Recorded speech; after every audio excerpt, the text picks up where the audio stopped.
In this video, I'll show you how to make your own sound level monitor with this little programmable board called a microbit. So over here I have a decibel meter. This is a portable device that measures sound level in decibels, the units we use to measure the loudness of a sound. And I currently have the microbit, which has its own built-in microphone that can also measure sound levels, programmed to show a smiley face when sound levels are below 70 decibels and switch to a frowning face when sound levels are above 70 decibels. I'm doing this because prolonged exposure to sound levels above 70 decibels, for example throughout the course of an 8-hour workday or school day, can actually cause hearing damage. So even though it might not hurt your ears and might not cause instantaneous damage like a louder sound like a jet engine or a gunshot, you still need to be careful about being exposed to sounds that are that loud for a long period of time.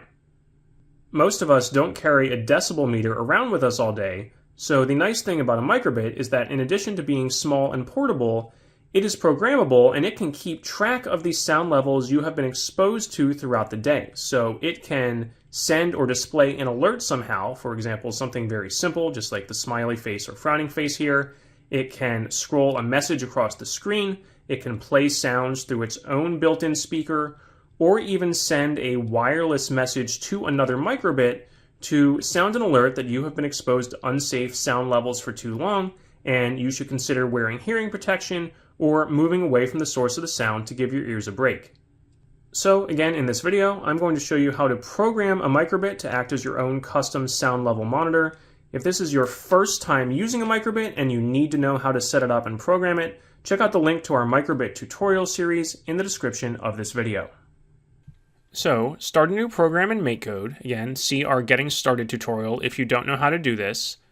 Click on Extensions, search for Sound Level DB, and add the Sound Level DB extension to your program. This is going to give us a block that will record the sound level in decibels instead of the normal range for the sound block, which goes from 0 to 255. So if you go to the Input menu, then More, you should now have a sound level dB block way down here at the bottom.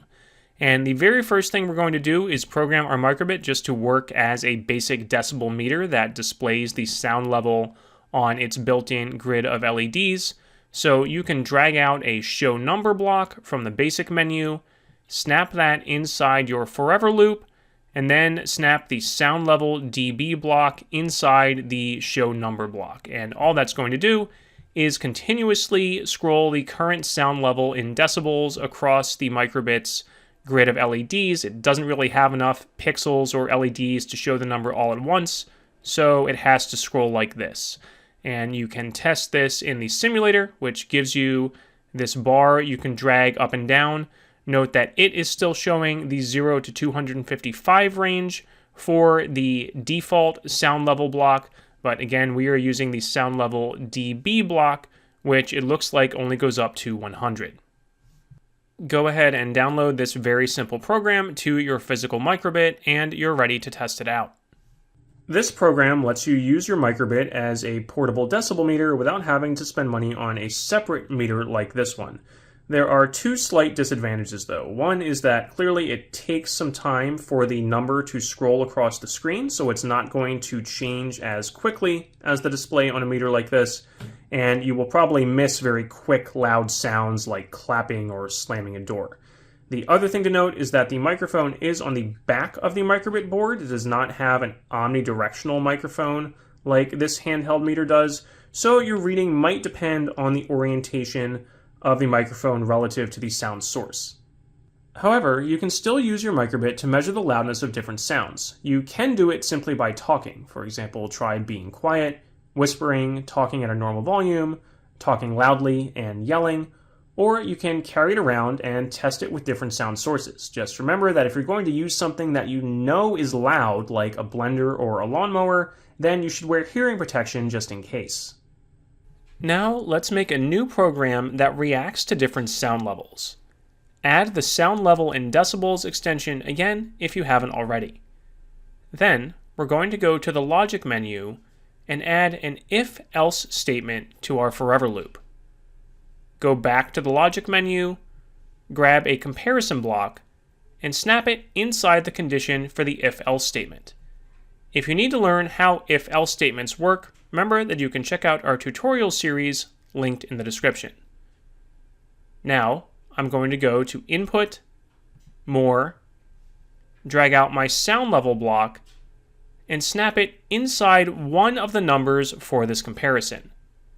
For the other one, I'm going to select a threshold, for example, 70 decibels.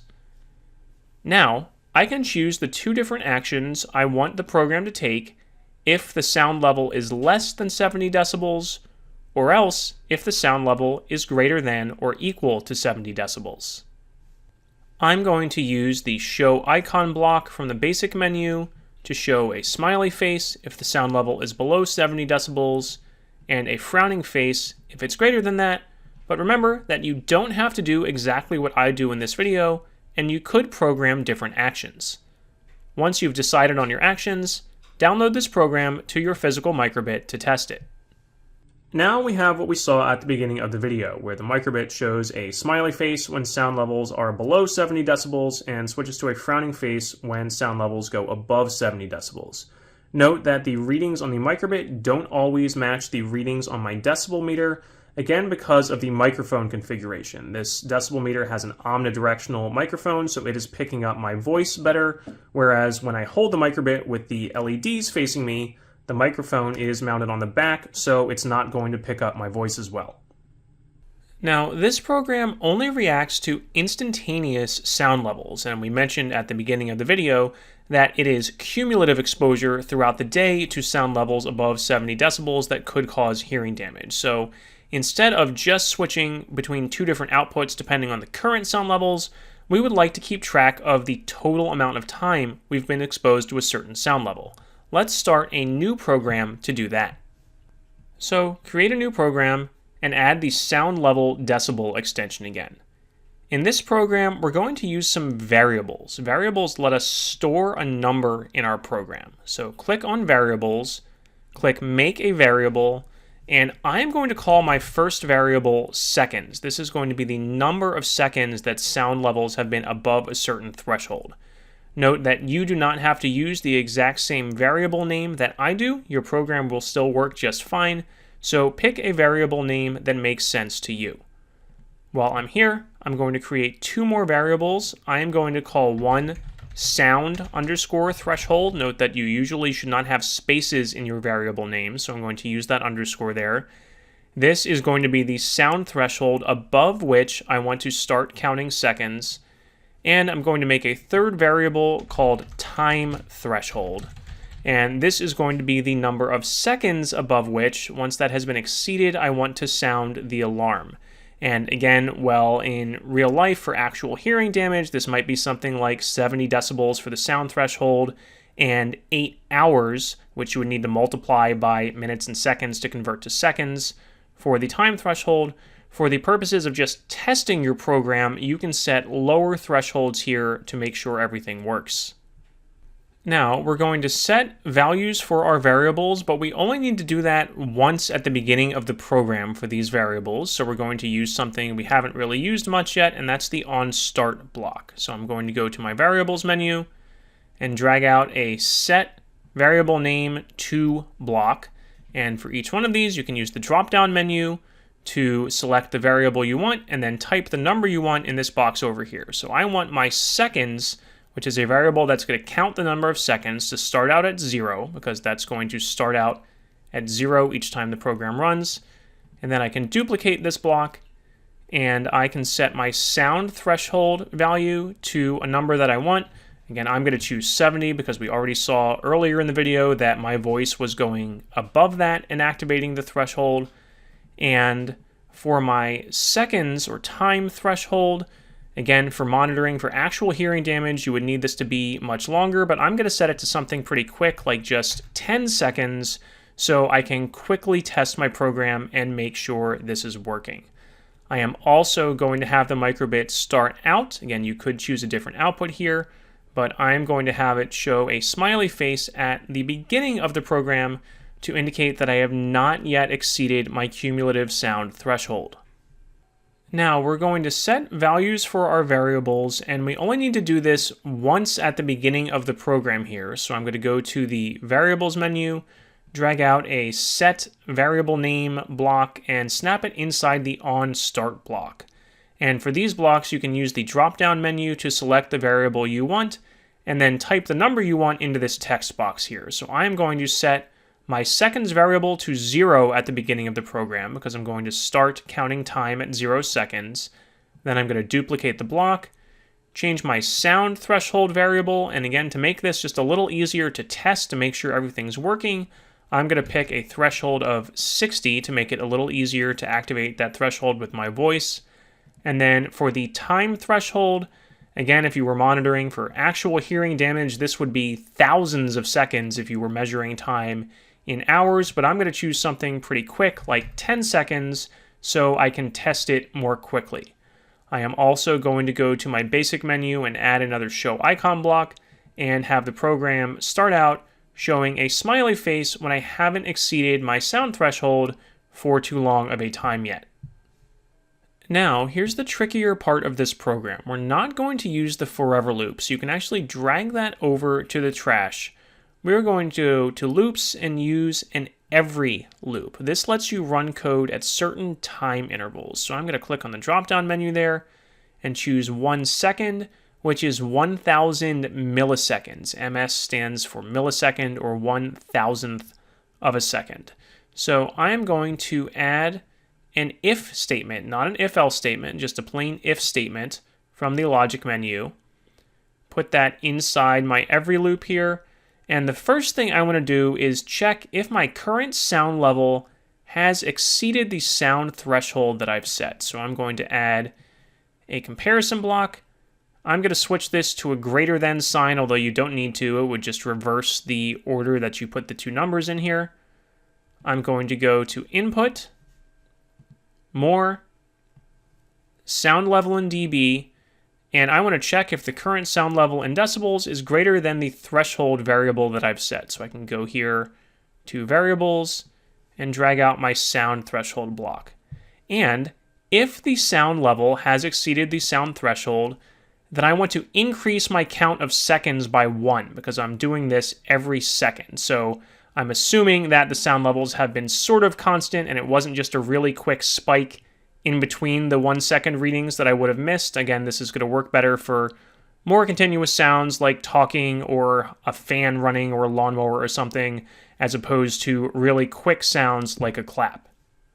So if that does happen, I want to increase my seconds variable by 1. So I can go here to the variables menu and drag out change variable name by 1 and choose the drop-down menu to select seconds. So if the sound level exceeds the sound threshold, I'm going to increase my seconds counter by 1, and that's going to give me the total number of seconds, again, assuming the sounds have been roughly constant and not really fast sounds like claps, that the sound level has exceeded the sound threshold. So that is the first part of what I want to monitor, but again, I want to compare my seconds variable to my time threshold variable so I can sound an alarm when I've exceeded that total amount of exposure time, indicating that I am at risk for hearing damage. So I am going to do that with another if statement. I'm going to go here to logic, drag out another if statement and put it after this one, and I'm going to get another comparison block, switch this to greater than, although again you could just reverse the variables and have a less than sign, it would work the same. And I'm going to get my seconds variable, snap it there, and compare that not to my time threshold variable not to my sound threshold variable this time, but to my time threshold variable. So if seconds has exceeded my time threshold, then I know I have exceeded my allowed sound exposure and I want to take some action here. And again, you can program that action. There are lots of different options with the microbit. I am just going to stick with my basic LED display and switching to a frowning face instead of a smiling face. So now I am ready to download this program to my microbit, and what I should see is that when sound levels have exceeded 60 decibels for more than 10 seconds, it's going to switch to a frowning face. And note that in this basic program, that sound level does not need to be continuous. For example, if it exceeds 60 decibels for 5 seconds, that's going to increase my seconds counter.